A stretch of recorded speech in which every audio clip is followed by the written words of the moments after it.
வணக்கம் நண்பர்களே.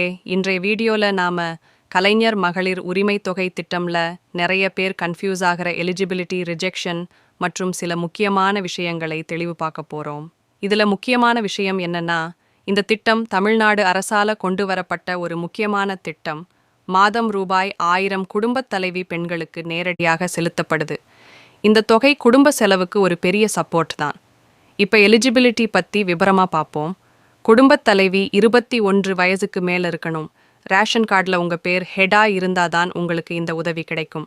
குடும்ப வருமானம் வருடம் 2,05,000 ரூபாய்க்கு குறைவாக இருக்கணும். நிலம் இருந்தாலும் 5 ஏக்கர் ஈர நிலமா இல்ல 10 ஏக்கர் வறண்ட நிலமா இருந்தா பரவாயில்ல. அதுக்கு மேல இருந்தா எலிஜிபிலிட்டி கிடையாது. எலக்ட்ரிசிட்டி கன்சம்ஷன் செக் பண்ணுவாங்க. மாதம் 360 யூனிட்டை தாண்டாம இருக்கணும். கவர்மெண்ட் எம்ப்ளாயி, இன்கம் டேக்ஸ் செலுத்துறவங்க, பென்ஷன் வாங்குறவங்க இவங்கெல்லாம் இதுக்கு தகுதி இல்லை. இப்போ நிறைய பேர் கேட்குற ஒரு பெரிய கேள்வி, என் அப்ளிகேஷன் ரிஜெக்ட் ஆயிருச்சு, இனிமே என்ன பண்ணலாம் அப்படின்னு. சரியான காரணத்துக்காக ரிஜெக்ட் ஆனதா இல்லை டாக்குமெண்ட்ஸ் மிஸ்ஸிங்காக இருந்ததாலா அப்படின்ட்டு தெரிஞ்சுக்க முக்கியமாக செக் பண்ணணும். தமிழ்நாடு அரசு சேவை மையம் எல்லே போய் உங்கள் ஒரிஜினல் டாக்குமெண்ட்ஸ் எடுத்துக்கொண்டு மறு விண்ணப்பம் பண்ணலாம். இத்தகைய திட்டங்கள் எஸ்பெஷலி வில்லேஜ் ஏரியா பெண்களுக்கு நிறைய சப்போர்ட் தருது.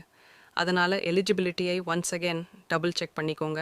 ஏற்கனவே ரிஜெக்ட் ஆனவர்னா ரீசன் தெரிஞ்சுக்க ட்ரை பண்ணுங்கள்.